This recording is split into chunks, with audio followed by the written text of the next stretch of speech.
परछाई प्रकट हुई। यह कोई साधारण परछाई नहीं थी, यह एक अजीब और डरावना आकार था जो मानो किसी इंसानी चेहरे को विकृत कर डरावनी शक्ल में बदल चुका था।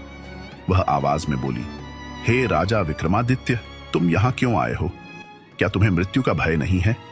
राजा ने निर्भीकता से उत्तर दिया, मैं अपनी प्रजा की रक्षा करने आया हूं और किसी भी खतरे का सामना करने के लिए तैयार हूं। यदि तुम निर्दोषों का जीवन बर्बाद कर रहे हो तो तुम्हें मुझसे होकर गुजरना होगा। अचानक आत्मा ने अपने हाथों से एक अजीब रोशनी निकाली और राजा की ओर फेंकी। विक्रमादित्य तुरंत समझ गए कि यह एक जादुई प्रहार है।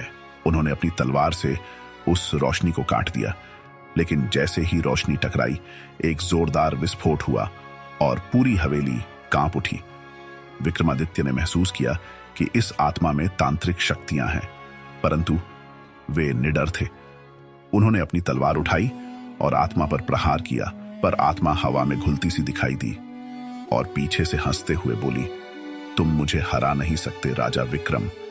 मैं काल के साथ बंधी एक प्राचीन आत्मा हूं।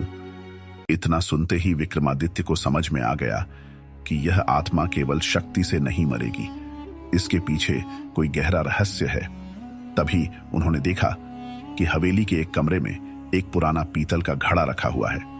उस घड़े पर तांत्रिक प्रतीक अंकित थे। उन्हें आभास हुआ कि आत्मा का बल शायद इस घड़े में बंद है। राजा ने जल्दी से घड़े को उठाया और उसे अपनी तलवार से तोड़ दिया। जैसे ही घड़ा टूटा, आत्मा ने दर्दनाक चीख निकाली और उसके शरीर में झटके आने लगे। आत्मा चिल्लाई, तुमने मेरी शक्ति का स्रोत नष्ट कर दिया है राजा विक्रमादित्य। अब मेरी मुक्ति का समय आ गया है।